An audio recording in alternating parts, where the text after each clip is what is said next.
Hola de nuevo a todos los asistentes y espero que hayáis disfrutado del café, que ya lo necesitábamos en la mañana. Y ahora toca los resultados del proyecto que tanto estamos hablando, ¿no? El Live Soria Forest Adapt. Pero después de 3 años más 1 de prórroga que llevamos con este proyecto, tenemos tantos resultados que contar. La verdad es que y está siendo tan divertido hacerlo porque hay tanto que contar y tan interesante que hoy no nos vamos a centrar en todo esto porque también tenemos un informe que presentar en el que vais a poder consultar todos los datos mucho más concretos y no nos podemos centrar en todos los detalles que se han ido desarrollando porque nos iría un día y medio aquí hablando.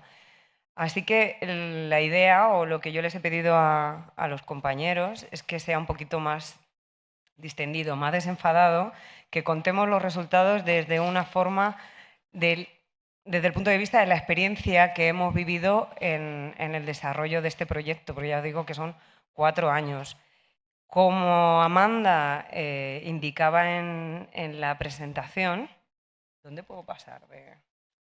¿Cómo paso la presentación? Creo que desde allí.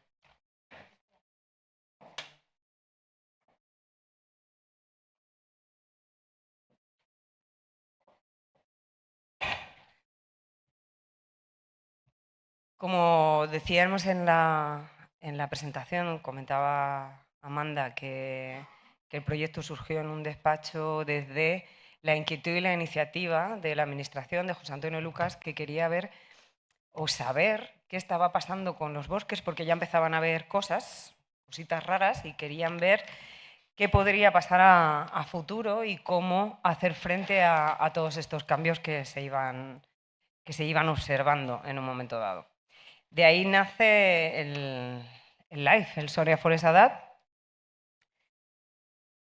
con un equipo enorme, multidisciplinar, cada uno muy bueno en lo suyo, y que el conjunto creo que es los resultados que está teniendo, ¿no? que es bastante bueno, interesante y todo lo que ha habido en él.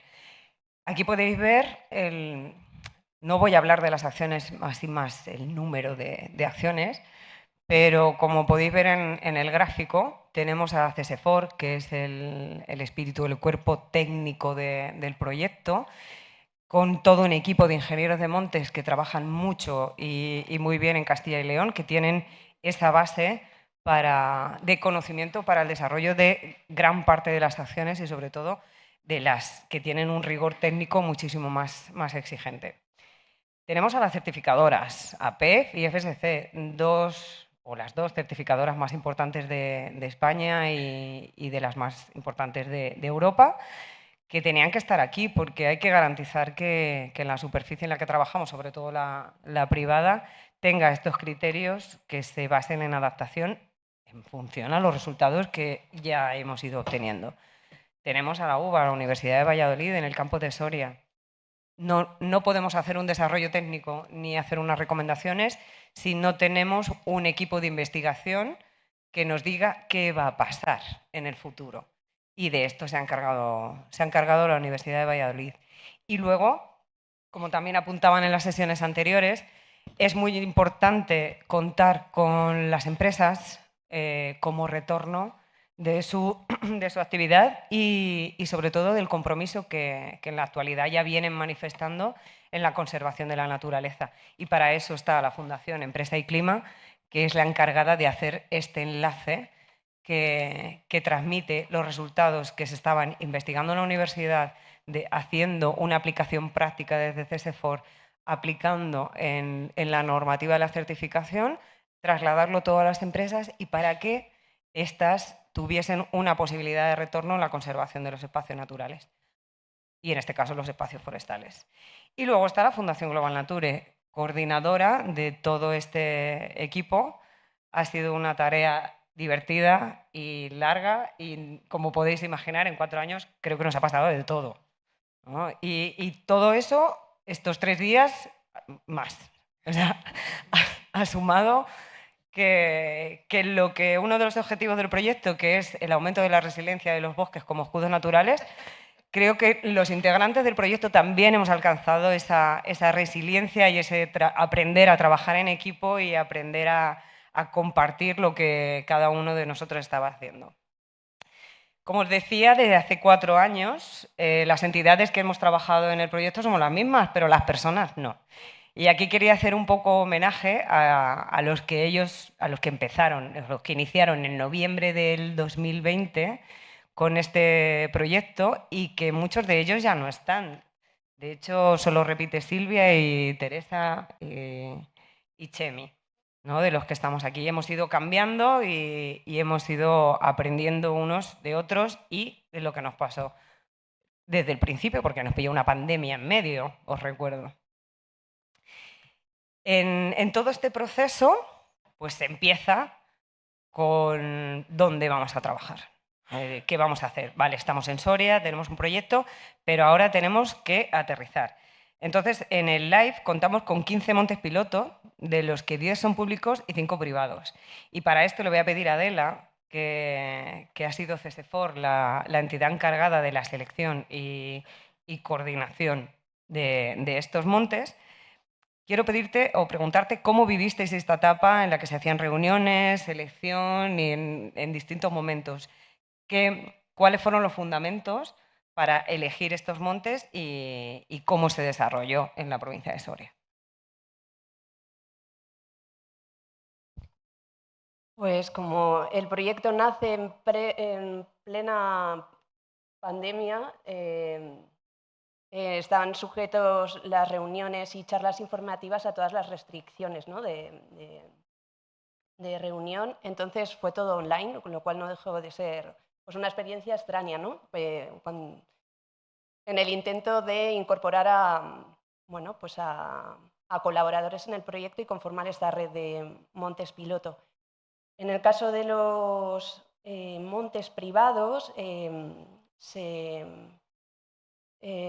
nos ayudamos con 3 entidades de la provincia, con Asfoso, con la consultora Agresta y también con GESForma, que nos facilitaron el contacto y acceso a 4 propietarios de un total de 5 montes de utilidad pública y que accedieron a formar parte de esta experiencia y a darnos los permisos necesarios para instalar las parcelas de seguimiento en sus propiedades. En uno de los montes hay instalada una estación meteorológica y en otro también se colocó una parcela de calentamiento para el estudio de briófitos y también nos facilitaron información básica acerca de su propiedad y de cómo se percibía los efectos de cambio climático en sus montes.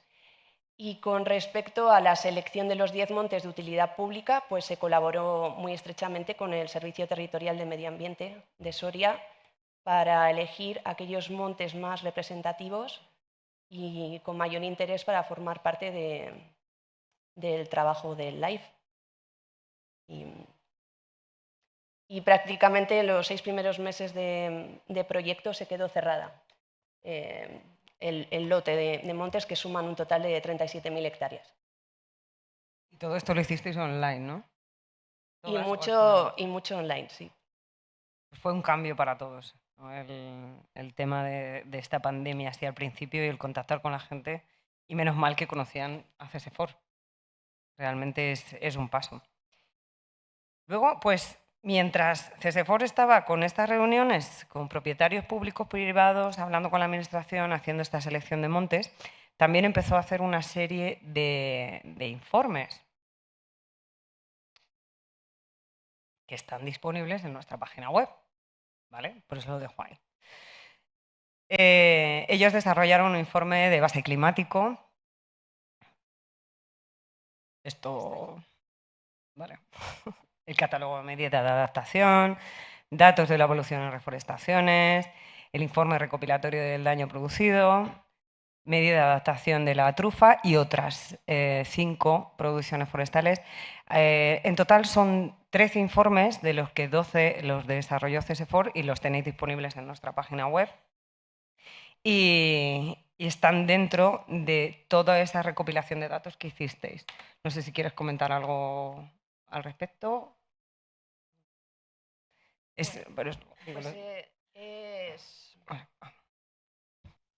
Hola.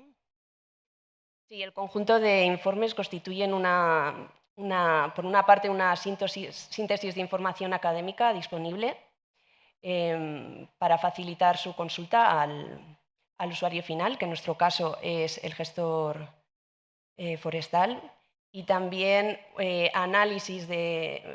otros informes hacen referencia a un análisis de datos relativos a la provincia que nos facilitaban el contextualizar y partir de una evaluación previa de vulnerabilidad de la provincia al cambio climático.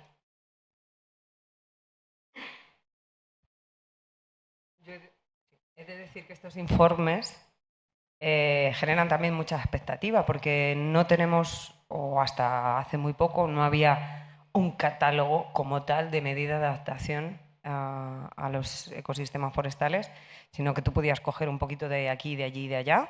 Y este ha sido uno de estos primeros catálogos que se ha hecho, es una primera selección y por productos forestales que haya existido, según me decían en el Colegio de Montes, ¿no? Tampoco es algo que yo me he puesto a investigar, me quedo con eso. Y de estos 3 informes, uno de ellos, con este nombre tan sugerente, es el informe dendrocronológico para las 8 especies principales de Soria, que desarrolló la UBA como una de sus principales acciones y en las que tenemos a José Miguel Olano como científico responsable de esta investigación. Entonces, en este informe, que la verdad es que es bastante interesante, sí que te voy a pedir, Chemi, que destaques qué es lo más importante, qué es lo que más te ha llamado la atención de los resultados obtenidos de la investigación. Sí, bueno, en primer lugar, hay cosas que cuando te fijas te las encuentras y cuando haces trabajos científicos es muy fácil hacer. La idea es estudiar las 8 especies más importantes, al final fueron 9 y mostramos las 2 especies más y tener un poco la representación de los bosques que había en Soria. Entonces, sobre el papel es muy fácil, digo, pues cada tipo de bosque, cojo 4 bosques, los muestro por toda la provincia y luego cuando empiezas a buscar, es cuando te fijas, aunque conoces la provincia, te fijas ya con los ojos, cuando se miran cosas con un ojo diferente, se ven diferentes y empieza a ver los bosques que hay en la provincia. Y vimos bastantes cosas. Una de las cosas más así más llamativas es cuando buscas bosques en sentido normativo, bosques de árboles de semilla con una cierta densidad de masa, lo que encontramos es que todos los bosques son muy jóvenes. O sea, solamente los hayedos y algún sabinar, pero ni siquiera todos los sabinares, tenían árboles que superasen los 100 años. Prácticamente todo es del siglo XX. Esto, aunque no era un objetivo en sí mismo del proyecto, aunque sí que en el informe se cuenta, esto está diciendo que tenemos unas masas que han sido muy manejadas y que en muchos casos son consecuencia de un abandono rural. Y además vemos que hay como dos tipologías de bosques.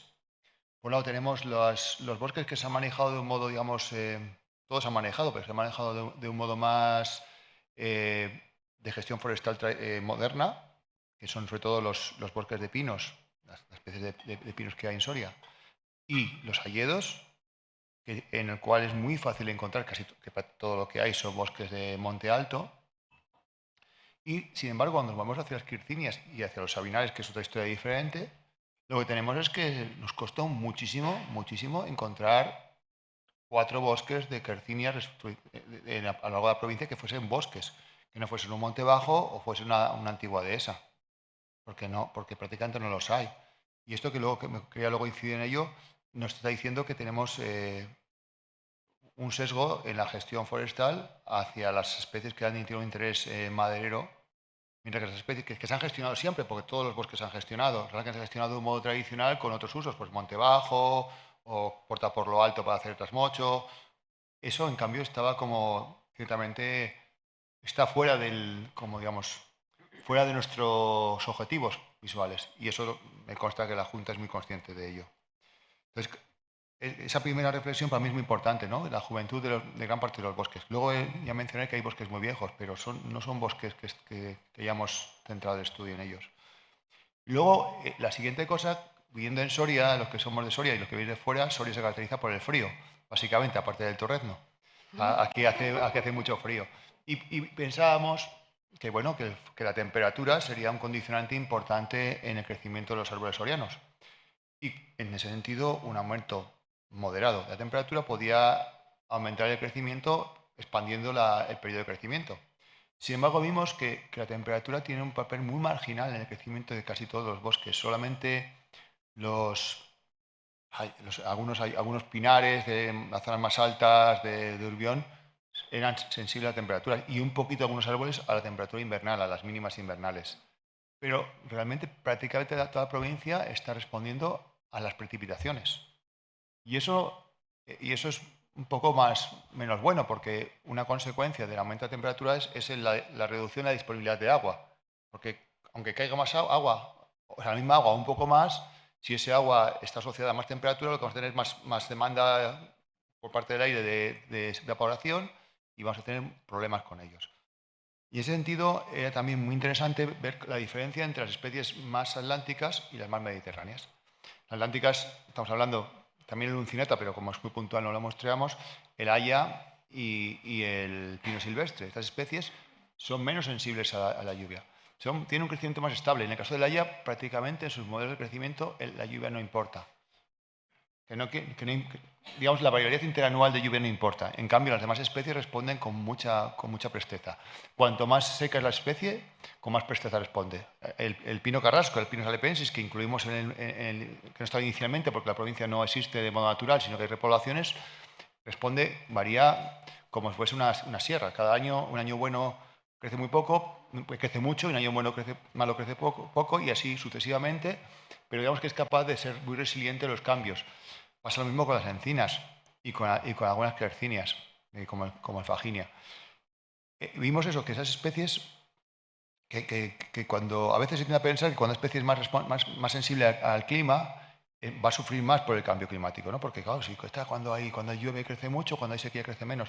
Sin embargo, lo que vimos que es al contrario. Aquellas especies con más capacidad de adaptación a la sequía son aquellas que varían más en el clima. En cambio, las que van a tener, que lo veremos más adelante cuando hablemos del modelo, las que tienen menos sensibilidad al clima son porque no son capaces de adaptarse. Digamos que solo puedes vivir cuando las cosas son muy bien, y como las cosas vayan mal un par de años, vas a tener problemas con ellas. Y eso es lo que pasa con el pino silvestre y sobre todo con el haya. En Soria, que sean los ejemplos más claros.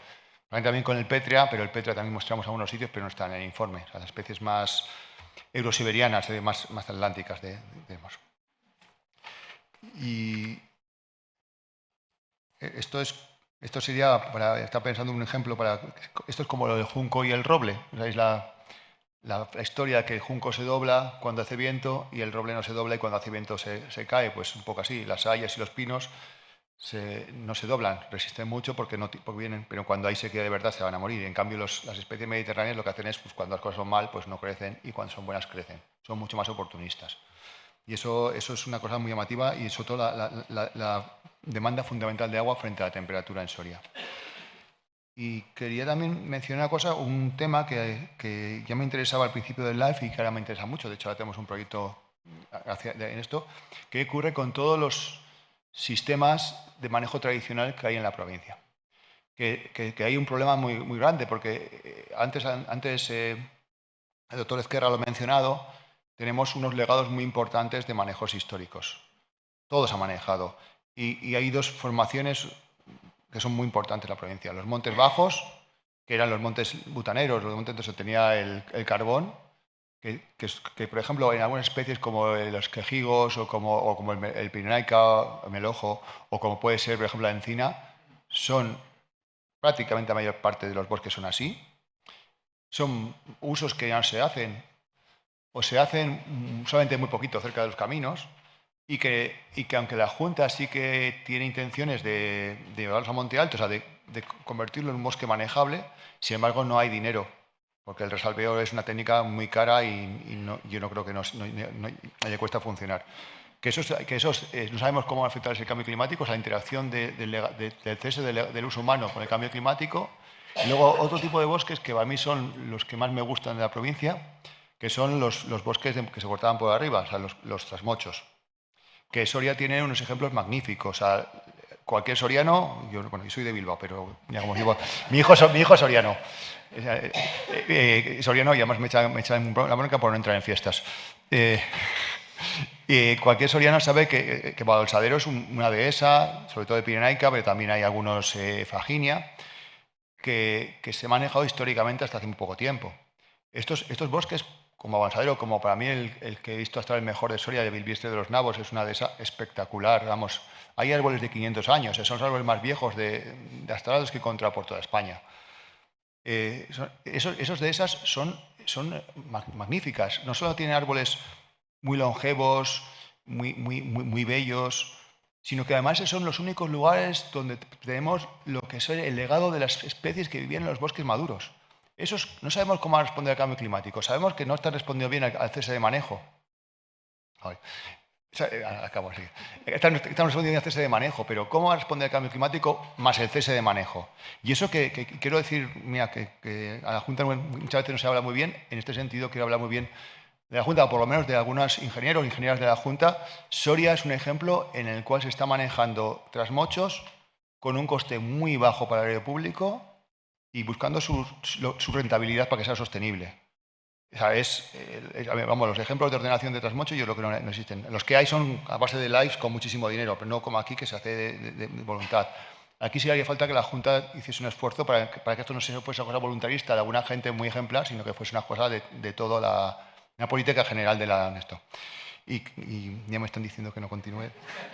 Vale, o sea, sí, quería decir eso, que quería centrar como tres ideas, que los bosques son muy jóvenes en general, que aquí lo que importa es la disponibilidad de agua y eso va a ser un problema a medio plazo, ya lo está siendo, y que tenemos que poner el foco también en esos bosques que, porque no sabemos cómo manejarlos en muchos casos, están un poco fuera de foco. No sabemos muy bien manejar bosques que se cortan y se reponen, pero no sabemos cómo se manejan esos otros bosques que manejaban nuestros abuelos, bisabuelos, algunas veces desde hace más de 1000 años, que no sabemos cómo transformarlo en algo que sea, digamos, que se adapte a nuestras capacidades modernas de gestión. Ya. Gracias, Chemi. Sí, te voy a seguir preguntando, pero yo me acuerdo cuando a veces le llamaba y le decía, oye, Chemi, a ver, lo primero, ¿cómo vas con este entregable? Ah, bien, tal, no sé qué. Digo, vale, esto ya lo hemos solucionado, ahora cuéntame qué estás haciendo. Y a lo mejor estábamos hablando 40 minutos tranquilamente, yo escuchando así porque me gusta un montón lo que contaba y lo que iba descubriendo. Os animo a que lo leáis, también hay publicados 4 informes, 4 papers científicos, también en la página web en la que detalla mucha información de la que está aportando ahora. Y como una cosa que nos gusta mucho en el equipo, o a lo mejor a mí, y sí que al programa Live desde luego le gusta, es el cómo aterrizar, cómo hacemos que toda esta información científica, todos estos datos que ya sabemos, se trasladen de una forma práctica. Para eso la UBA estuvo haciendo una modelización con los escenarios climáticos y los resultados que habían tenido, y para eso también trabajó una compañera, Elena, que está por ahí, y también le queremos dar el homenaje, todos nos podemos estar aquí sentados, y le vamos a pedir a Chemi que nos cuente cómo es ese traslado, cómo ha sido esa modelización, en qué se basa, cuáles son los fundamentos científicos de una de las herramientas que se han desarrollado en el proyecto, que es la Forest Adapt Tool. Me vuelve a dar la palabra, es tu culpa ahora. Bueno, en primer lugar, decir que aunque lo presento yo, esta herramienta la ha diseñado Elena Moreno, que está por ahí. No veo, estoy sin gafas, no veo muy bien dónde anda, en algún lugar. Ahí a la esquina. Y que a diferencia del primer informe, que lo hicimos en 2020-2021, este segundo informe, los datos climáticos eran mucho mejores, eran de la FIC, la Fundación Investigación y Clima, y que son unos datos excelentes, que nos han permitido modelizar muy bien las especies. Bueno, una de las cuestiones que se plantean en el tema del futuro es qué va a haber en el futuro en cada sitio, porque Cuando alguien te habla de 2 grados, pues no es mucho. Subir 2 grados, bajar 2 grados la temperatura de esta habitación tampoco es tan terrible. Igual, algunos se quitaría el jersey, otros se lo pondría. Pero cuando hablamos de 2 grados en términos de clima medio, eso es mucho. Estamos hablando de, pues son 318, 350 metros, 340 metros de altitud, que eso ya empieza a ser una cosa importante. Y sobre todo teniendo en cuenta que no solamente cambian los grados, sino que aumenta la variabilidad de clima que estamos observando. Entonces, queríamos saber de qué modo las especies, los lugares en que viven las especies actualmente, que podemos definirlos en base a sus características ambientales, van a desplazarse. Esto no quiere decir que se vayan a morir los que están aquí, pero quiere decir que nos está sugiriendo que el óptimo va a cambiar. Y entonces lo hicimos al final lo hicimos para 9 especies también, porque aquí en este paquete metimos el Pinus alepensis, bueno, 10 especies, porque también metimos el Pinea, que entró el último. Y fue una experiencia muy, muy interesante, porque, bueno, primero, todos los modelos hay que tomarlos con mucha caución. O sea, los modelos son modelos y son formas de representar la realidad. Y toda simplificación de realidad pues tiene sus complejidades. Y todo lo que además sea predecir el futuro, como en este caso, que estamos prediciendo modelos con diferentes escenarios climáticos, que son escenarios hipotéticos, sobre 180 años, tiene la ventaja que en 2100 yo no voy a estar, o sea, nadie me va a decir nada que esté mal, pero vamos, tiene mucha incertidumbre. Dicho esto, los modelos son como cuando haces legislación, que cuando te obligas a poner sobre el papel cómo son las normas, te das cuenta de las carencias que tienes de datos y cuando las aplicas te das cuenta de cómo puedes mejorarlos. O sea, los modelos son una herramienta que no hay que tomarla como palabra divina, sino como una cosa en progreso. Que según mejoran las técnicas, mejoran los modelos, mejoran los datos, mejoran los modelos. Y vamos a saber lo que ocurre. Y máxime, cuando en cualquier institución que funcione a largo plazo y la gestión forestal por antonomasia, la cuestión por antonomasia que funciona a largo plazo, yo planto un árbol y un pino silvestre de Soria no lo corto hasta 100, 120 años, con lo cual yo lo que pongo aquí va a vivir, esperemos, en el siglo XXII. Vale. Dicho esto, hicimos los modelos. Los modelos, los resultados, dependiendo del escenario, son horribles. O sea, no hay otra palabra. Yo lo veía con Elena y decía, esto no puede ser, es que aquí no queda nada. El Haya desaparece en varios escenarios en 2100, pero que incluso el Pinus Carrasco ni siquiera le va muy bien. Al 2100, el escenario más negativo, el de emisiones como business as usual, o sea, vida como actual, se queda acantonado en el noreste de la provincia. De hecho, metimos el Pinea porque era la única especie que ahora mismo en Soria hay muy poquito. Hay un poco de rodal, está plantando ahora mismo en el Burgo de Osma, que va muy bien. Hay algún rodal aquí en Fuente Tobas que coge plantas para los alumnos. Ese es el único que realmente disfruta con el futuro. Todos los demás, y cuando hacíamos una gráfica que está en el informe, que es muy chula, el número de especies que tienen su distribución potencial en un cada píxel de kilómetro cuadrado, es terrible. Hay zonas que tienen 1, 2, 0 especies. O sea, dependiendo del escenario y el tiempo, ¿no? Porque cuando más te alejas al futuro, más seco va a ser, y cuando más digamos, los escenarios de más emisiones de CO2, que aparentemente estamos mejorando las emisiones de CO2, pero yo creo que esas guerras regionales aumentan mucho el CO2. Vamos, son importantes. Eso que quería decir, que está bien para verlo, hay que tener mucho cuidado, pero también es importante, y para mí es lo más importante, que además de elegir la especie que vamos a tener en el futuro, tenemos que cuidar mucho los bosques que tenemos en la actualidad. Porque una cosa es que una especie no esté en su rango óptimo de distribución, otra cosa es que un bosque ya establecido pueda mantenerse si se gestiona muy adecuadamente. O sea, hay algunos ayudos, por ejemplo, en Cara Sur, como el de Cogaleda, que claramente hay que gestionarlo. Por ejemplo, ahí tenía un problema. Yo encontraba vacas alrededor de ese bosque, pues no hay regeneración normal, hay vacas. Hay cosas que podemos gestionarlas relativamente fácil, que probablemente no hay vacas porque algún paisano corta las vallas, porque estoy seguro que la Junta ha puesto vallas y algún paisano corta las vallas para que sus vacas pasten allí. Eso es un clásico en Pinares. Pero hay que tener mucho esfuerzo para preservar lo que tenemos. Soria es una provincia extremadamente diversa en términos forestales, hay muchas 9 especies o 10, pero nos hemos dejado bastantes más especies, nos hemos dejado los fresnedas, nos hemos dejado los pinos de oncinata, los bosques de Quercus petrea, alguna tileda que hay, y esta herramienta, digamos que lo que para mí lo importante es qué vas a plantar en cada sitio y, sobre todo, cómo vas a preservar las joyas que tenemos. Que hay que darle mucho énfasis a esa silvicultura adaptativa, silvicultura frente al cambio climático. Sí, ya acabo. Ya acabo. No, ahora sí. Joder. Disculpad que le corte un poco porque lo que quiero es que hile un poco toda esta formación que está haciendo con la nueva versión a nivel nacional que hay ya de la Forest Adapt Tool, que nos diga un poco en qué datos contiene, ¿vale? ¿Cuál es la base científica? Es la misma, está ampliada a nivel nacional, pero que nos diga un poco las posibilidades con lo que le está diciendo ahora, que empezaba a decir de nuevas especies. Es un cambio de escala. O sea, la mecánica es parecida porque nosotros trabajamos con Soria, pero para modelizar Soria modelizamos España. España tiene afortunadamente va teniendo muchos datos al abierto, tiene una serie de métodos forestales nacionales que te permiten identificar dónde están las especies. En este sentido, ahí tuvimos bastantes discusiones de cómo hacerlo, porque se puede trabajar con ausencias y con presencias, pero las ausencias en España muchas veces no son la ausencia de potencial de un árbol, sino simplemente que es un cultivo, es un pastizal. Entonces utilizamos las presencias y generamos lo que se llama pseudoausencias. Y con estas herramientas lo que es que lo escalamos a toda España. Entonces, es una forma de ver, digamos, en vez de quedarte con la imagen de Soria, que es al final que son 10.000 kilómetros cuadrados, es una provincia relativamente pequeña comparada con el resto de España, ver un poco las visiones generales, que son muy semejantes, vamos. O sea, es un retraimiento de las especies más atlánticas. Claro, al ser en España más grande, pues siempre quedan los Pirineos y los Ayas pueden subir hacia arriba. Pero claro, y sabemos también que el problema de las montañas es que tienen menos base, tienen menos superficie que las partes bajas. Entonces, es el proceso semejante, que es el mismo proceso, pero... Y lo que sí es cierto que solo hemos trabajado con las especies que estaban en Soria.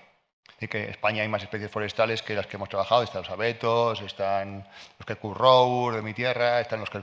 Pero solo hemos trabajado con especies que... Porque, digamos no es es una ampliación espacial, pero no es una ampliación de especies. En este caso, deja la puerta abierta a que se incorpore los datos de nuevas especies. Ya tendríamos la plataforma lista para meter todo ese tipo de datos, que como los de la uva son en abierto y se podría incorporar en un momento dado. Ahí lo dejo. Sí, quiero remarcar que los modelos están siempre sometidos a mejora. Los datos van mejorando, los datos disponibles climáticos mejoran, los datos de, por ejemplo, muchos datos de ahora mismo de suelos y así, que son un poco insuficientes, se van mejorando. Entonces, realmente lo bueno de estos modelos que es relativamente, una vez tenida la plataforma, es relativamente sencillo, o sea, no supone muchas horas de trabajo, muchos días de trabajo, reajustar los modelos según va avanzando el conocimiento y disponer de una herramienta dinámica que permita ir sabiendo mejor lo que ocurre. Y según conocemos mejor los escenarios de clima e incluso el efecto del clima en la distribución. Muchas gracias, Chemi.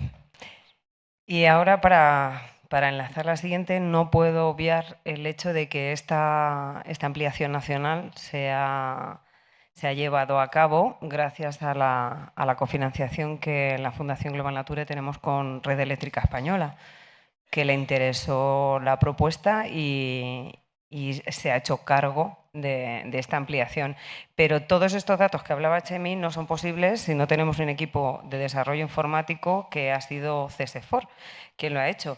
Entonces, en esta parte, que ya es algo que nos ha tenido muy entretenidos todo este proyecto, yo le quiero preguntar a Adela sobre ello. O sea, ¿cómo se ha hecho? ¿Cómo habéis hecho aterrizar toda esta datos y investigación a un visor como el que tenemos ahora y el de la otra herramienta que también hablaremos un poco, pero sobre todo esta tarde se hablará de ella, que es Fitoclim? Poco cuéntanos cómo ha sido todo ese proceso de desarrollo informático y adaptación. Pues lo primero es empaparnos de los fundamentos científicos que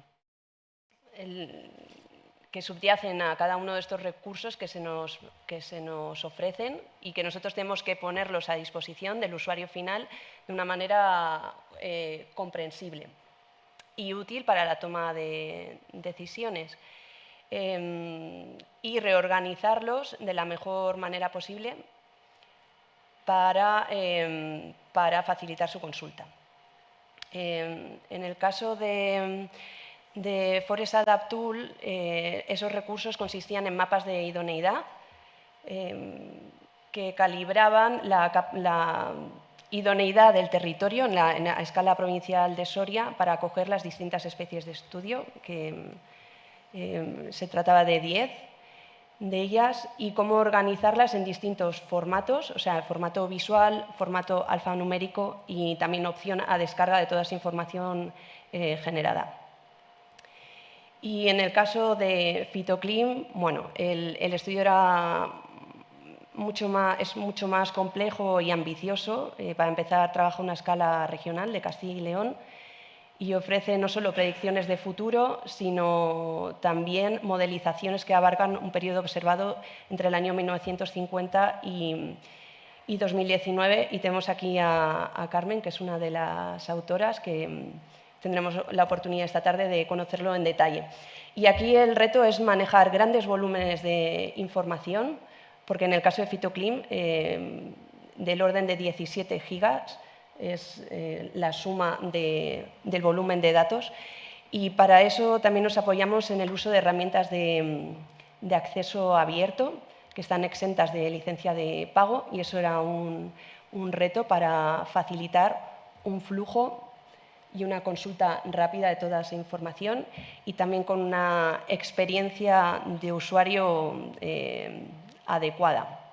Con Fitoclim hemos trabajado muy intensamente con Carmen en el diseño de la interfaz y de las opciones de acceso, o sea, cómo ofrecer esta información, cómo estructurarla y cómo cómo organizar los flujos de consulta para que cualquier persona que entre en la plataforma sepa de una manera intuitiva cómo moverse a través de las distintas pestañas. Y ese era un poco el reto. Este es el principal reto, pero seguramente que no el único que hemos tenido.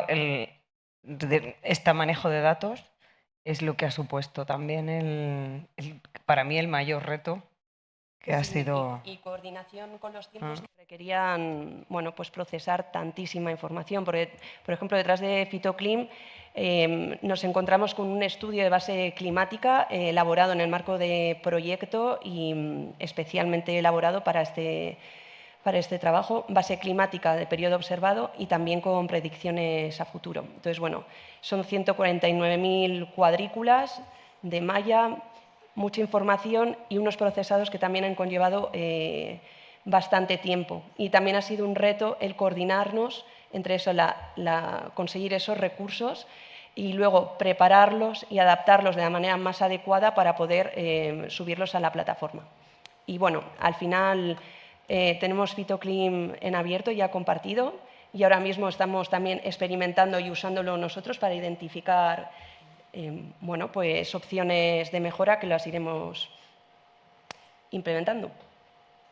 Sí, como decía también Chemi antes, son herramientas que están vivas, que necesitan que estén vivas. Un mantenimiento constante, un proyecto live puede ser la forma de arrancar, de cómo asentar estas bases. Aquí tienes la herramienta, pero sí que se necesita ese mantenimiento continuo, ¿no? que esperemos que la Junta lo quiera. ¿no? Pero sí que es un poco tarea de todos, a lo mejor, ¿no? Que tener estas herramientas tan potentes que son muy intuitivas, son sencillas, alguien no necesariamente especializado en gestión forestal puede hacerse una idea de los resultados que da. Son como muy... te genera cierta parte de claridad mental, ¿no? De, ostras, pues aquí esto puede salir, aquí esto...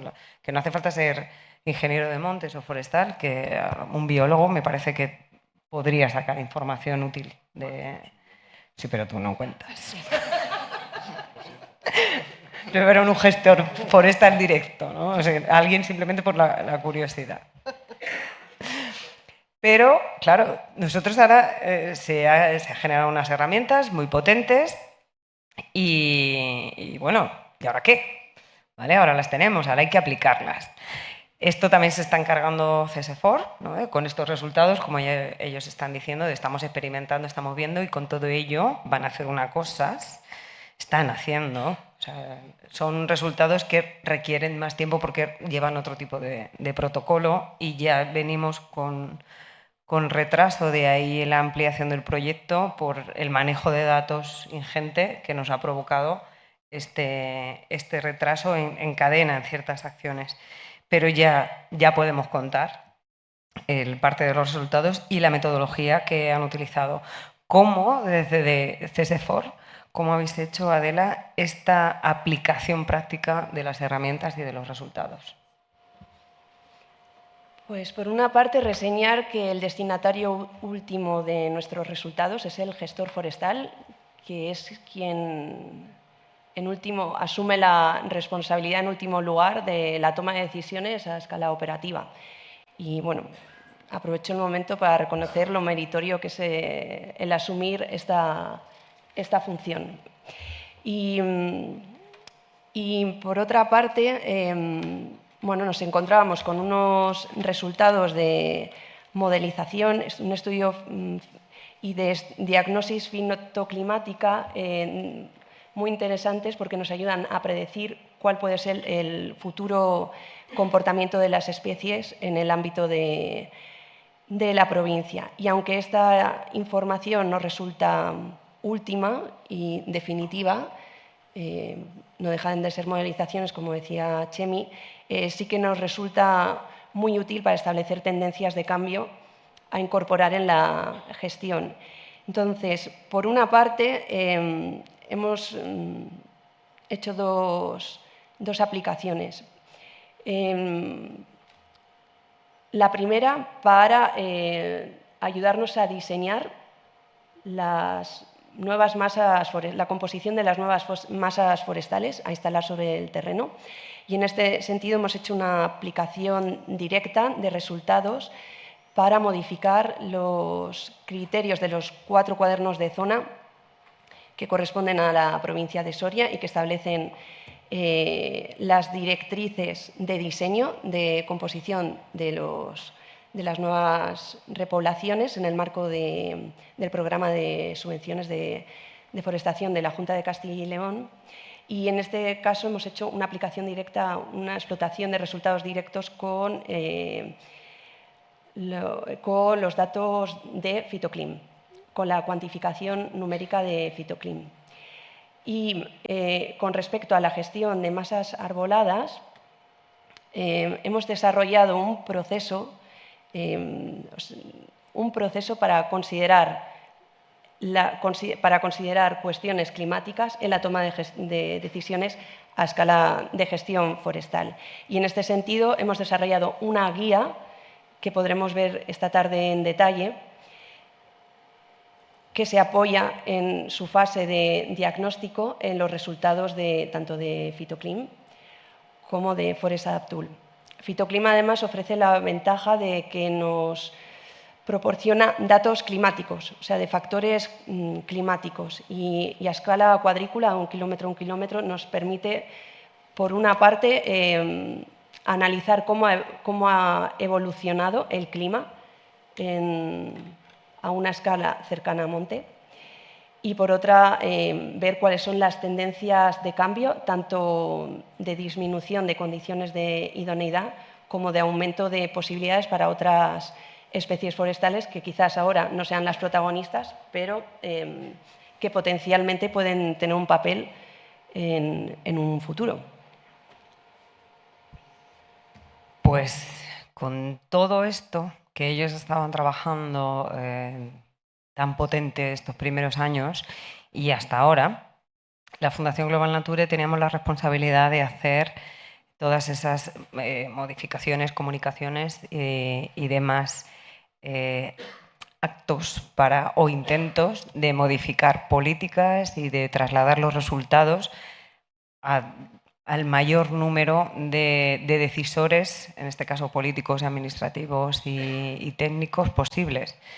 Entonces, como Beatriz Mayor hablaba en su ponencia anterior, participamos con el Mission Implementation for Adaptation, es un rollo de nombre.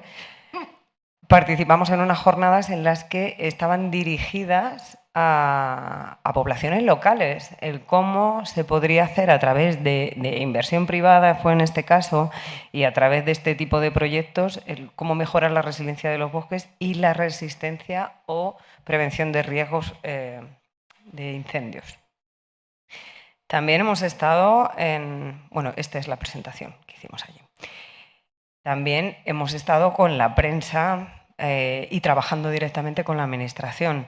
En este caso, y como también hablaba el consejero, la Administración de Castilla y León no es un socio directo, pero para nosotros es un socio más. José Antonio está dentro del equipo del proyecto y aunque no lo podemos sentar aquí con nosotros, contamos con él para todo y la verdad es que es un lujo encontrarse técnicos con esa voluntariedad.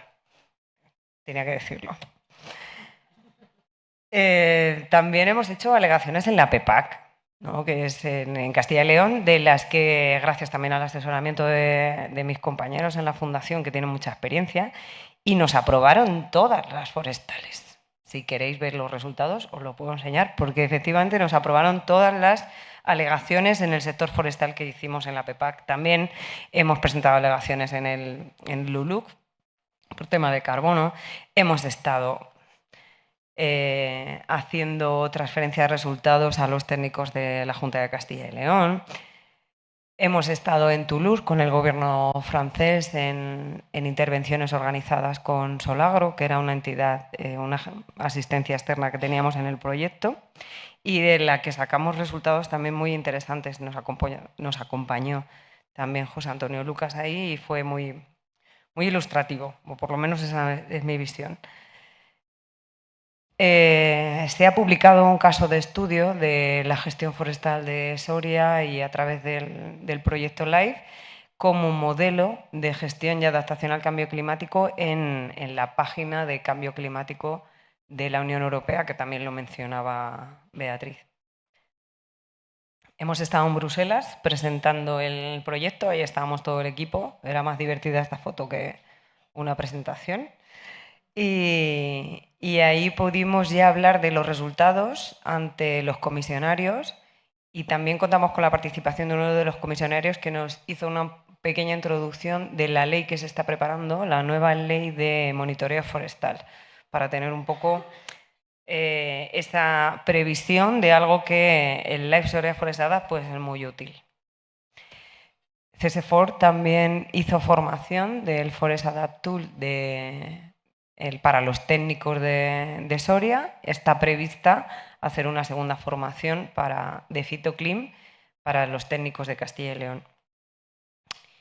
Y en términos de transferencia de datos, hacemos este espacio para ello también y seguiremos trabajando mientras el proyecto esté en vigor, que es 31 de diciembre de este año y los proyectos LIFE luego tienen una segunda fase, que es el post-LIFE, en la que seguiremos buscando continuidad a todo este trabajo que tenemos ya en el bagaje, que ya podemos contar tanto que podemos estar aquí una hora hablando de todo lo que hemos hecho en este proyecto. Y una parte importante, aunque solo era una acción, no es como CSFOR, que tiene gran peso técnico, la fundación que es de comunicación, coordinación y divulgación y percepción social, solo es una acción la que tienen las certificadoras, pero es una acción muy importante, porque gracias al proyecto se han hecho modificaciones que yo les voy a preguntar ahora. Por ejemplo, Marta, que es la responsable de PEF España, tengo una preguntaria que es cómo el LIFE ha afectado a PEF directamente. Bueno, primero, ay, perdón. Lo primero, efectivamente, yo soy de las que ha entrado en el final del proyecto, aprovechando lo que ya habían hecho mis compañeros del equipo de PEF en España, Arantxa y Miguel. Así que vengo a recoger las flores de trabajo ajeno. Eso sería lo primero a resaltar. Para nosotros, ¿qué hemos hecho para poder integrar todo lo que se estaba trabajando dentro del proyecto? Bueno, ha coincidido, y además ha sido uno de los elementos claves para nosotros, ha coincidido con el proceso de revisión de la norma UNE, la norma española oficial de criterios e indicadores de gestión forestal sostenible. Entonces, ahí hemos trabajado en la incorporación, empezamos en el 2020, es decir, nosotros ya hicimos el cambio de norma a finales del 2023 y ha sido integrar aspectos relacionados con el cambio climático y sobre todo en tener en cuenta las herramientas que existan para que los propietarios y los gestores de esa superficie forestal puedan tener en cuenta todos los avances que iban a derivar del proyecto. Nosotros, eso es una norma UNE, que es la 162.002. Esa norma es la que usa, la que parte de los acuerdos ministeriales del Foro Europeo del Forest Europe, en el que acuerdan los principios y criterios de la gestión forestal sostenible para Europa. Esa norma es una norma española y esa norma traslada esos acuerdos ministeriales a una norma, y lo que hacemos en el sistema PFC es coger esa norma y es la que usamos para la certificación de las unidades de gestión o de lo que son las superficies forestales. Además, esa norma, o sea, la gran ventaja es que ya estamos metiendo en una norma que se aplica sobre el territorio, que es la norma UNE para nosotros, parte del sistema, y la otra gran ventaja ya se ha dicho esta mañana, María Jesús Rodríguez de Sancho ya lo ha comentado. Esa norma es la que se insta a las distintas administraciones públicas a que esos requisitos que establecen esa norma se integren en los instrumentos de planificación de las distintas comunidades autónomas. Es decir, son las dos formas de llegar al territorio, por certificación y por planificación. Entonces, eso sería el primer elemento clave dentro de cómo lo que se pone en un documento puede llegar hasta el territorio. Qué bonito. Ese es el objetivo, ¿no? Al final de este tipo de proyectos. Se me ha olvidado comentar que las certificadoras tenían un compromiso de superficie certificada de 16.000 hectáreas, 10 en el caso de PEF y 6.000 en el caso de FSC, y ambas las han cubierto con mucho, realmente. Ha sido un resultado más allá de lo esperado, alcanzando las 26, bueno, cerca... El dato ahora mismo no lo tengo porque sigue, claro. Ahora ellas comentan cada uno, pero sí que sigue aumentándose porque sigue trabajando. Por ejemplo, Silvia, quiero que nos cuentes qué ha supuesto para vosotros, para FSC, el proyecto, en relación un poco, como hablaba también Marta, el esquema de FSC y la certificación en sí. Y si quieres ya seguimos hablando de cómo afecta también a temas de conservación. Pues sí, para nosotros el proyecto La Historia Forest Adapt ha supuesto pues un paso más, ¿no?, en adaptación al cambio climático en gestión forestal. Nosotros desde FSC España llevamos ya años trabajando con la Fundación Biodiversidad para el desarrollo de indicadores específicos de adaptación al cambio climático, que junto con el catálogo de medidas de adaptación que se ha desarrollado en este proyecto hemos incorporado, bueno, vamos a incorporar, porque todavía no está aprobado la revisión de nuestro estándar, a nuestra norma que regula la certificación de la gestión forestal a nivel nacional. Además, este proyecto, desde sus inicios, ha supuesto pues eso, las primeras hectáreas certificadas por FSC en Castilla y León, que para nosotros, como FSC España, es un gran reto, ¿no? Por un lado, agradecer a la Junta de Castilla y León el apoyo que está dando a la certificación FSC en esa comunidad. Y gracias también a la creación de nuevos grupos de certificación de propietarios privados, como es el grupo de Silvacer, que ha supuesto pues, que además de la superficie certificada de la Junta, exista superficie privada certificada en la provincia de Soria, que, como decía Bea, hemos superado con creces los objetivos que teníamos inicialmente marcados. Y a día de hoy tenemos cerca de 8.000 hectáreas en la provincia de Soria ya certificadas por FSC, pero con vistas a que esta superficie crezca en un futuro y, si puede ser, antes de que finalice el proyecto, ¿no? Además, tenemos también un nuevo grupo en proceso de creación a través de Asfoso, que esperemos que, si no es dentro del periodo de ejecución de este proyecto, el año que viene ya lo tengamos en funcionamiento, ¿no? Y también, bueno, volver a recalcar la importancia de apoyo institucional de la Junta de Castilla y León a la certificación FSC, que a día de hoy en la comunidad es la cuarta comunidad autónoma ya con más superficie certificada por FSC, están rondando las 60.000 hectáreas. Y que estoy segura que gracias a esa demanda, ¿no?, del mercado, que cada vez más demanda madera de calidad, en este caso en la provincia de Soria es el producto más demandado, certificado FSC, pues va a ir creciendo y creando afianzando, ¿no?, la certificación sobre el territorio, creando empleo y empleo de calidad, ¿no? Os había traído esta foto que veis aquí, es de un monte que está incluido dentro del grupo de Silvacer, pero es un monte de propiedad de Asfoso, es de uno de sus socios, en el que bueno, se ha certificado, ya se ha cortado la madera, es madera FSC, que se va a emplear en un proyecto que también estamos colaborando con CSFOR, que es el Construyendo Madera Aula, para la construcción de un edificio construido en madera de Soria, certificada FSC.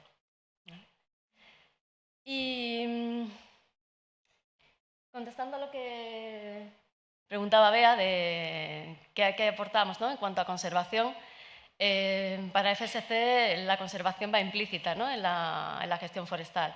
Nosotros establecemos cada vez más áreas de conservación dentro de nuestra superficie certificada. Queremos hacer un territorio que tenga una mayor conectividad y que aporte un mayor valor ambiental a nuestros bosques, ¿no?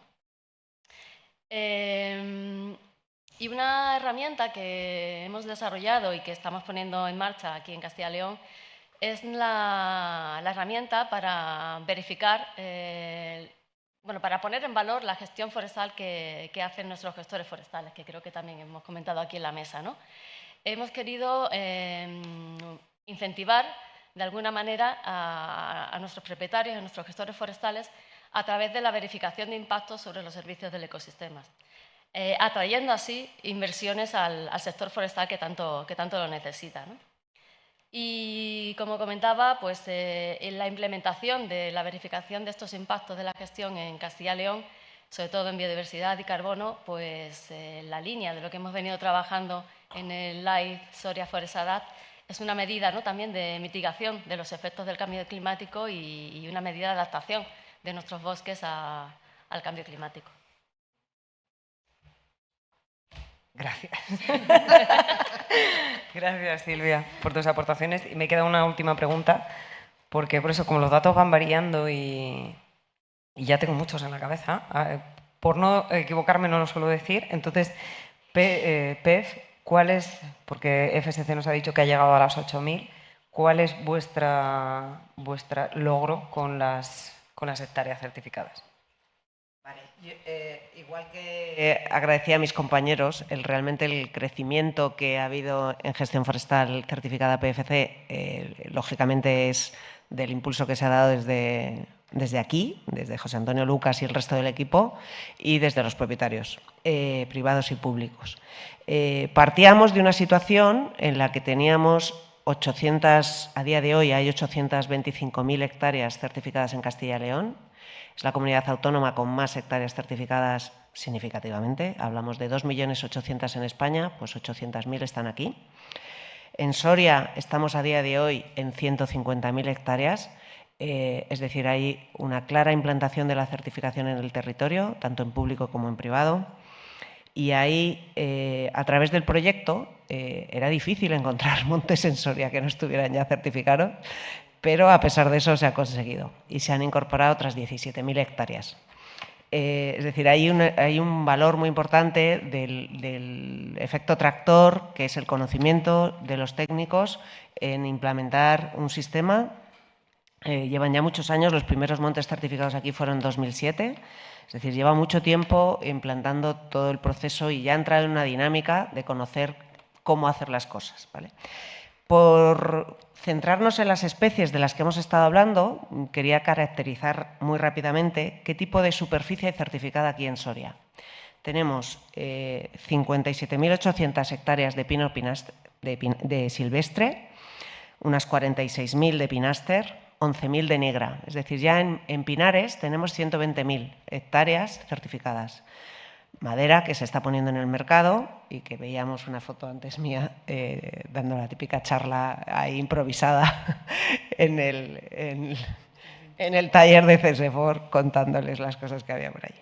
Bueno, de rebollo hay unas 10.000 hectáreas certificadas y de sabina, que a mí me parece especialmente significativo, el apoyo a la sabina y el apoyo a la gestión planificada y luego certificada que hay aquí, con 8.700 hectáreas. Por encima, casi el doble de lo que hay en encinas. Es decir, que realmente la tradición de la gestión de ese tipo de masas ha dado el salto a la certificación con mucha facilidad. Y ya no quiero abrumaros con más datos. Muchas gracias, Marta, y muchas gracias, Silvia. Y ahora empezamos con la parte ya social.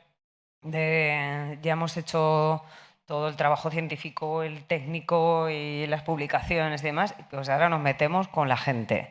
Y empezamos con las empresas, como parte de la sociedad, parte importante, como también hemos hablado antes y se ha comentado en otras mesas, y ahí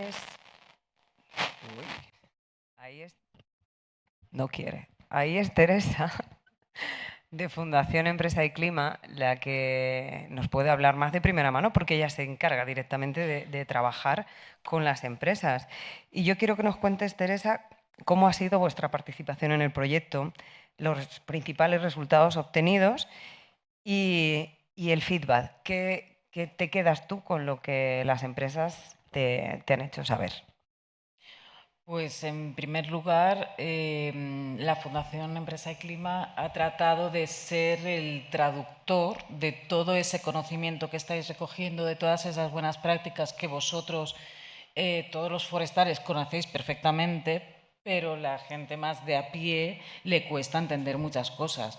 Para empezar, en todas estas reuniones trimestrales que hemos estado haciendo con un grupo de empresas, nos habéis ido explicando muchísimas cosas, pero me acuerdo la primera, la sorpresa que hubo entre los asistentes cuando alguien soltó la bomba de no es malo cortar árboles. Claro, todos nos quedamos, me incluyo, pues, ostras, ¿qué pasa aquí? Entonces empezasteis a comunicarnos, hubo intervenciones de CESEFOR, hubo intervenciones de José Antonio explicándonos el valor real de la provincia, de la gestión forestal aquí, de la historia y todo. PEF y FSC, que nos explicasteis exactamente qué eran vuestras certificaciones en un momento en que las empresas se están encontrando con un montón de sellos, de certificaciones, de cosas. Además, cada una tiene, por su sector, tiene algunas a las que tiene que aplicar, que tiene que tener y qué tal. Poner un poco las cosas claras y empezarles a ver ese camino de la gestión forestal. Que sí, que plantar árboles está muy bien, pero que también tenemos que cuidarlos una vez están plantados o los que ya tenemos. Que en esos bosques que ya tenemos, si se incendian o hay alguna plaga o algo, no solo destruye el bosque, sino que también destruye todo el hábitat y toda la biodiversidad que hay en ese ecosistema. Todas han mostrado muchísimo interés, sobre todo cuando esta foto del taller que organizamos aquí en Soria, donde pudimos acercar algunas,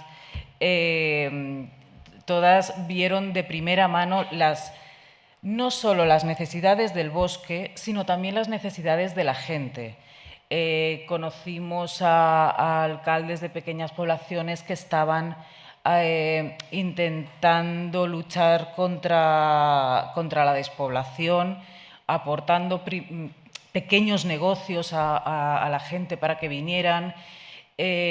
Conocimos a pastores también y a gente de aquí que nos comentaba las dificultades y todos los problemas con los que ellos se enfrentan en el día a día para no solo cuidar el bosque, sino también hacer del bosque su manera de vivir y sacarle un rendimiento económico para poder quedarse aquí. Gente que nos decía que le daba muchísima lástima ver a hijos o a vecinos irse a capitales porque aquí no podían vivir del bosque. Uno de los problemas que nos plantearon aquí a través del proyecto, Asfoso nos lo puso muy claro, y aquí en la foto, la imagen de la santa sábana que decimos, era el tema del abandono. El que no haya una gestión forestal. El principal problema es que hay mucha masa forestal que no se conoce el propietario, o incluso el propietario no sabe que lo es. Entonces, hay un gran trabajo detrás para ver exactamente las tierras de quién son, una vez se sabe de quién son, cómo se pueden agrupar para poderse gestionar, porque si no, tampoco se pueden. Todo ese trabajo, evidentemente, que es muchísimo y que si no te lo enseñan y no te lo explican, no lo ves, o cuesta mucho verlo, cada uno sabe de lo suyo, pero cuesta ver lo otro, es lo que ha mantenido a todas las empresas muy activas en los grupos. De hecho, mañana vamos a hablar con 3 de ellas que han estado siempre muy interesadas. Y ahora lo que falta es el empujón final de todo este conocimiento que estamos teniendo, toda esta investigación y arduo trabajo que están haciendo la Universidad de Valladolid, CSFOR, toda esta investigación, plasmarla realmente para lograr unos indicadores que permitan a las empresas poder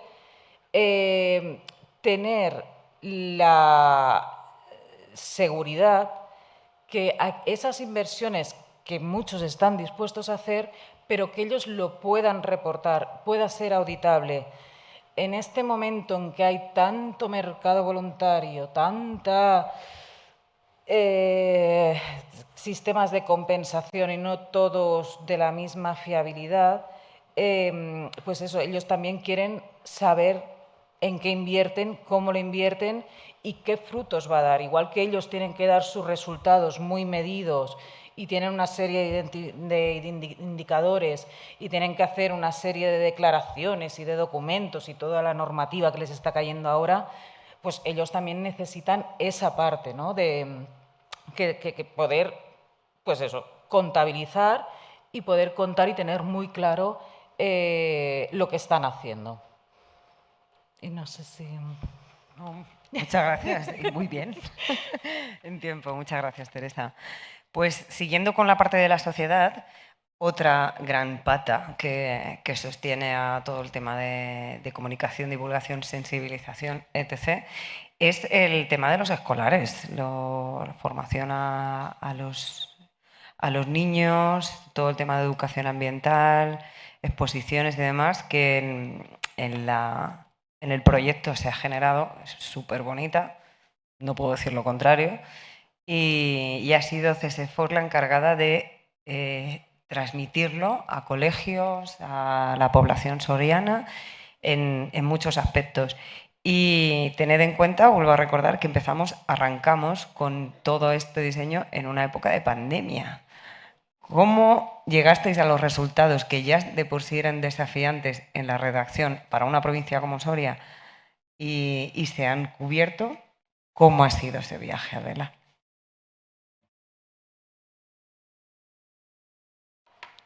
Agradecer la labor de uno de nuestros técnicos en CSFOR, de Diego Reyo, quien se lanzó con la campaña de divulgación en centros de educación primaria de la provincia de Soria y se recorrió hasta un total de 43 centros en el ámbito rural y urbano de Soria. Mi hijo fue uno de esos escolares beneficiados y creo que tu hija también. y bueno, él lo comenta con gran satisfacción, con gran acogida por parte del profesorado, que valoró muy positivamente los materiales que se les proporcionaban. Se ofrecía un cuaderno al profesor con actividades guiadas y un cuaderno para el alumno. Y bueno, muy enfocado en la medida posible a los cursos de quinto y sexto de primaria, porque entre su programación anual se incorpora el cambio climático como temario. Y bueno, él nos transmitía pues, las diferencias de percepción o de cómo se entiende la gestión forestal. Ya hay diferentes apreciaciones entre los escolares de los pueblos y los de la ciudad. Y todos manifiestan una gran concienciación ambiental en general.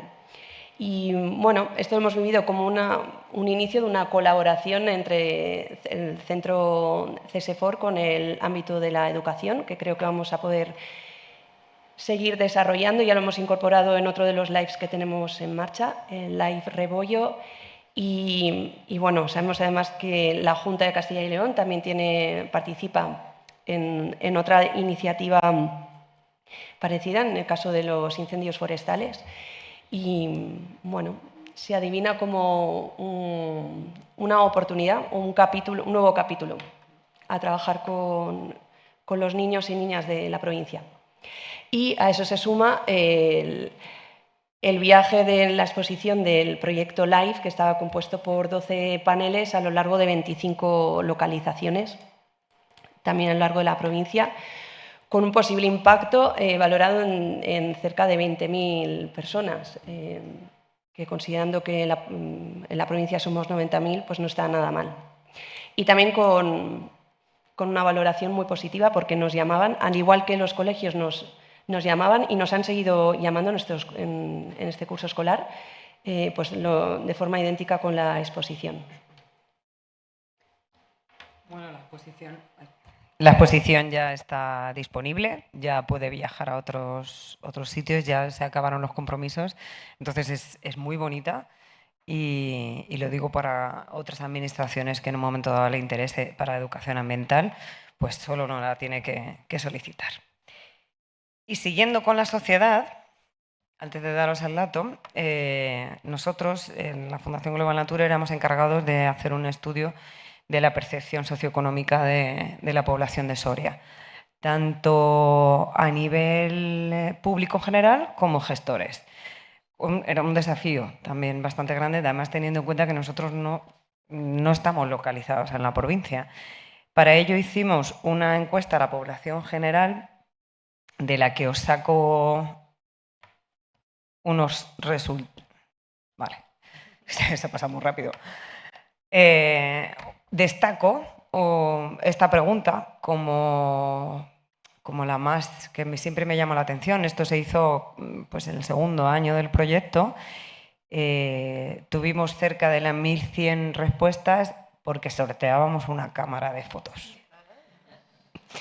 Ahí es donde vimos que podría ser el filón, ¿no? Y bueno, pues la verdad es que sí tuvimos bastantes respuestas, ¿no? Nuestra intención era que fuese gente de Soria o que viniese a Soria pues, por familia o que tuviese un contacto directo con la provincia. Y ahí ya podemos destacar que el abandono rural era la problemática que la gente identifica como la mayor o el mayor riesgo que tienen los montes en Soria. Esto también da que pensar. Y más recientemente, y estos datos todavía no los han visto ni mis compañeros de proyecto, porque aún estamos trabajando en la interpretación de los resultados y en hacerlo público, son las encuestas que hemos hecho a los propietarios forestales.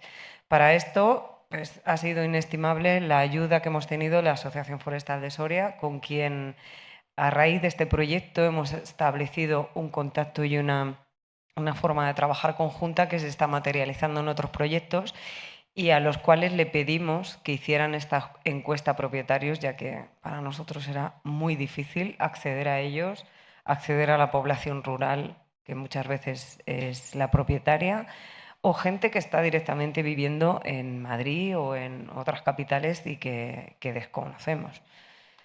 Entonces, los primeros resultados que a mí personalmente me han llamado mucho la atención y que quería comentarlos aquí es, por ejemplo, en esta pregunta, que cuáles son las siguientes tendencias climáticas has identificado en tu explotación. Y de ahí ya sabemos que los encuestados, tenemos 68 respuestas, ya identifican el incremento de temperaturas y el aumento de periodos de sequía, ¿no? en este tiempo.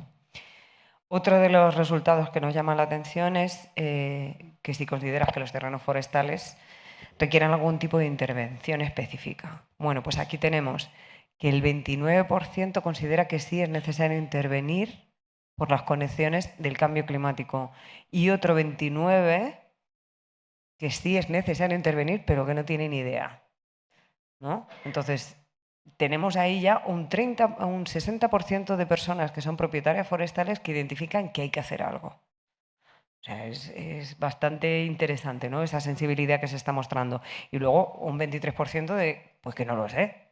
Ya está, igual yo respondería también a lo mejor esto, no lo sé. No, un 17%. Y luego, ¿cómo valoras la viabilidad de tu explotación al futuro? Aquí también es bastante interesante que el 35% será viable si hago algún tipo de intervención. Y un 26%, bueno, no, está fuera, pero un 19% que piensa que va a desaparecer progresivamente. O sea, ya piensa que va a desaparecer, igual haga o no haga, a lo mejor podríamos profundizar un poquito más. Pero ya estamos viendo que también hay gente que piensa que no le está afectando, que no tiene por qué verse afectada en un momento dado. Esto es una percepción que puede ser una realidad también. Y también tenemos gran parte de la población que desconoce lo que está pasando. Estos han sido los resultados de esta parte. También se está trabajando en un estudio de la sociedad, de cómo es el sistema forestal a nivel Soria, y tendremos los resultados seguramente a finales de año, porque es bastante más complejo y dependemos también de estos resultados que estamos obteniendo ahora. Por otra parte, contamos con la colaboración del Jardín Botánico, que mañana los que hagáis la salida de campo podréis ver in situ. Jesús Muñoz es el doctor investigador encargado de esto, pero la que sale en la foto soy yo. Porque no había ninguna foto que saliera bien, lo siento, Jesús. No se veía bien la cámara, se han instalado cámaras de aumento térmico con unos sensores, tanto dentro como fuera, para ver esta diferencia de circunstancias ambientales y ver cómo los briófitos evolucionaban en unas condiciones u otras. Mañana os lo va a contar él, yo me lo sé de memoria porque Televisión Española me ha hecho repetirlo 10 veces en un mismo día, que es el día de esta foto. Por ahí está César también. Y esa es una foto de los sensores que ahora son más modernos incluso, y este monitoreo va a seguir haciéndose, y fruto de esta investigación tenemos un entregable que es un resumen de cómo los briófitos pueden actuar de forma de bioindicadores para ver el estrés o no estrés hídrico que pueda estar sufriendo una masa forestal. Y este proyecto, aunque no era un objetivo directo, pero sí ha servido como marco para la creación de la primera guía de campo de briófitos de los bosques ibéricos. Os vuelvo a decir, este material lo tenéis disponible en nuestra web. La guía de campo de briófitos está en la biblioteca del CSIC. Y luego, aquí tengo a mi compañero, Dani Hernández, que empezó coordinando el proyecto y que estuvieron en CONAMA, porque después de hacer todo este repaso tenemos que difundir, colaborar con otros proyectos y estar en todos los sitios. Hemos ido a todos los sitios donde nos han llamado y a veces nos hemos postulado, yo quiero ir allí. Hemos participado desde el principio con otros proyectos live, con el Climatree. Hemos trabajado con zonas más locales, en provincias como Cuenca. Hemos estado en Praga hablando del proyecto con una publicación de las principales características del mismo. Estuvimos en Navarra con el Enadapta, que lo quería poner, además estaban por aquí también los técnicos. Es un proyecto muy interesante. Compañeros también he estado haciendo networking, en este caso fue Rocío de CSFOR, con la Oficina del Cambio Climático. No he puesto más fotos, pero CSFOR también ha estado en Bonn y han estado en Finlandia. No me han invitado. Yo hubiera ido. Como resultado es que nosotros, donde nos han invitado, hemos ido a contar el proyecto desde las bases, ahora con mucha más ganas y alegría porque contamos muchísimos resultados y os tengo que decir que es un proyecto que ha generado muchísimo interés. O sea, nos llaman de prensa, mis compañeras nos comunicaban, muchas veces solo por tema de incendios a veces, pero estábamos ahí.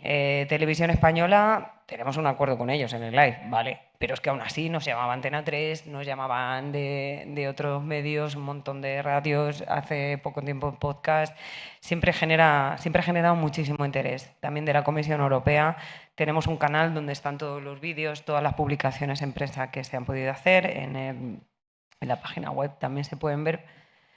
Y dentro de muy poco, queríamos haber tenido para este congreso, no lo hubiera puesto, no, 20 minutos de documental no se hubiera puesto, pero os hubiera dicho que ya estaba, pero está en proceso. Le ha tocado Chemi en el pantallazo. Es el documental que vamos a publicar con toda la evolución, origen, objetivos y resultados del proyecto elaborado por Televisión Española y que estará en cuestión de un mes, como mucho, creo.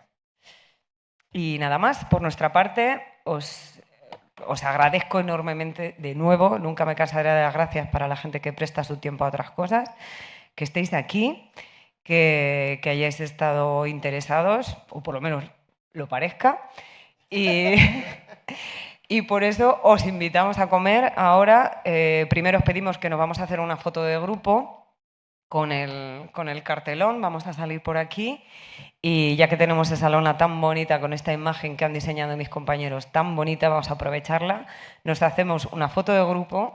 Y de ahí nos vamos a comer al Hotel Alfonso VIII, que está a 75 metros en esta misma calle hacia abajo. Nos vamos siguiendo unos a otros, ¿vale? Y allí os invitamos a la comida. Muchas gracias. Y, así, claro.